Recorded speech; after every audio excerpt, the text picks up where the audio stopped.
Ya luego de haber conocido a Dios, una vez nos dirigíamos para Cali. Íbamos a visitar a mi hermana, mi mamá, mi hermano, unos primos y yo.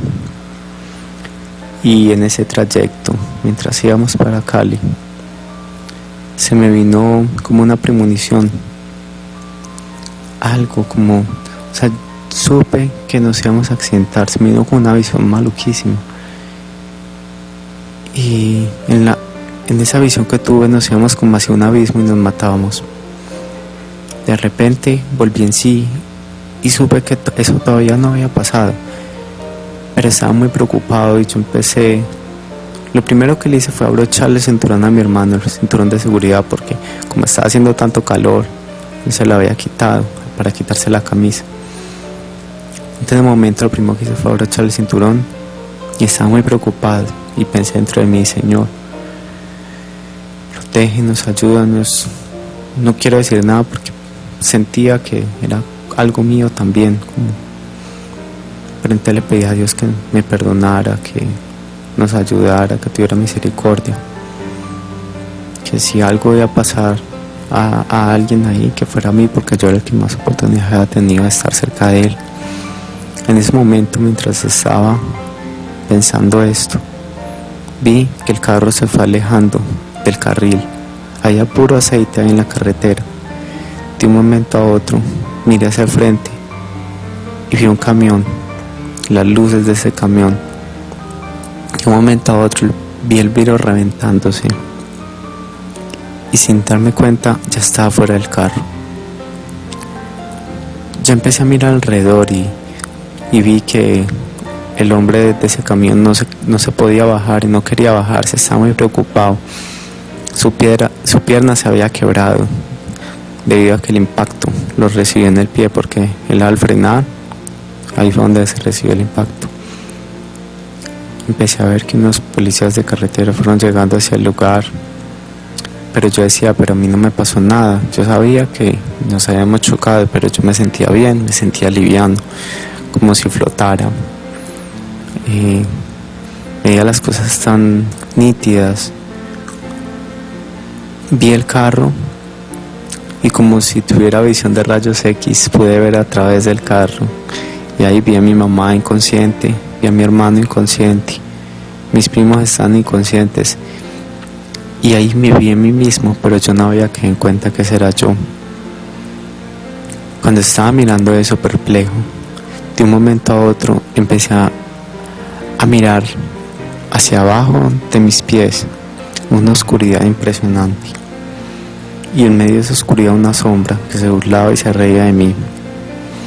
Entonces, de un momento a otro fui trasladado en esa oscuridad y pude sentir el miedo más impresionante, pero el miedo no estaba en mí, sino alrededor de mí, como si fuese aire. Y era un miedo, y en el miedo había odio, había un odio que se podía palpar. Es algo indescriptible, es algo que la mente humana no lo puede describir. Y veía, escuchaba gritos, escuchaba unas cosas impresionantes allí. De un momento a otro, una voz muy cálida me dijo: sal de ahí. Cuando me dijeron sal de ahí, fui trasladado a través de una luz cálida, hermosísima, como que esa luz como que me abrazaba. Y se sentía un amor cálido, y se sentía libertad, y se sentía una cantidad de cosas que yo nunca había experimentado aquí en la tierra. Y fui trasladado por medio como de un túnel de luz, y vi un paraíso hermosísimo. Había un lago en cristal divino, y habían unas flores hermosísimas, y en medio de ese lago vi un arco iris con colores que nunca había visto aquí en la tierra. Y allí vi una persona con un manto blanco resplandeciente, el mismo que había visto cuando yo estaba pequeño. Vi a Jesús con el rostro completamente iluminado como un sol, y Jesús sostenía un libro en su mano. Y entonces Jesús me dijo algo, me dijo: Andrés, tú siempre me has preguntado el por qué hay un infierno, Y la razón por la cual hay un infierno y un cielo es por la inmutabilidad del alma. El alma es inmutable, es decir, no puede cambiar su estado. Entonces yo no entendía, pero él me hizo entender. Y vi como, por ejemplo, cuando una persona muere en estado de embriaguez, queda eternamente en ese estado. Es decir, una persona por medio de su cuerpo puede pasar del estado de embriaguez, por ejemplo, a un estado normal, pero apenas muere, es como si el alma fuese un fruto inmediato del cuerpo y el alma queda ebria, pero queda ebria por la eternidad. Y está escrita en 1 Corintios 6, del 9 al 10, que los borrachos entran al reino de los cielos. Entonces Jesús me decía que si Él dejase entrar a todas estas personas, borrachos, ladrones, asesinos, el cielo ya no sería cielo, sino que sería un caos impresionante. Entonces comprendí la necesidad que teníamos todos nosotros de compartir el Evangelio con todas las personas. Supe que Jesús era la puerta, porque Él me explicaba también que Dios sabía que ninguno de nosotros íbamos a llegar a un estado de pureza, pero lo que Dios quería era que cuando la muerte nos cogiera, estuviésemos en un estado de arrepentimiento, porque solo cuando el alma queda en un estado de arrepentimiento, le está diciendo Dios, cámbiame. Entonces Dios, solo a través de ese estado de arrepentimiento, es capaz de, a través del cuerpo de Cristo, transformar ese alma y purificarla, para que ya en el cielo, al ser buena, quede así en ese estado eterno de bondad, de misericordia. Por eso es que en el cielo no existe el pecado, debido a la inmutabilidad del alma, porque el alma buena ya nunca más vuelve a ser mala. Así también en el infierno, la gente que está allí nunca dejará de ser mala, y por eso es que el infierno es eterno. Entonces comprendí la necesidad tan grande que tenemos todas las personas de compartir el Evangelio, de hablarles de Cristo. Una persona sin Jesús no puede ir al cielo.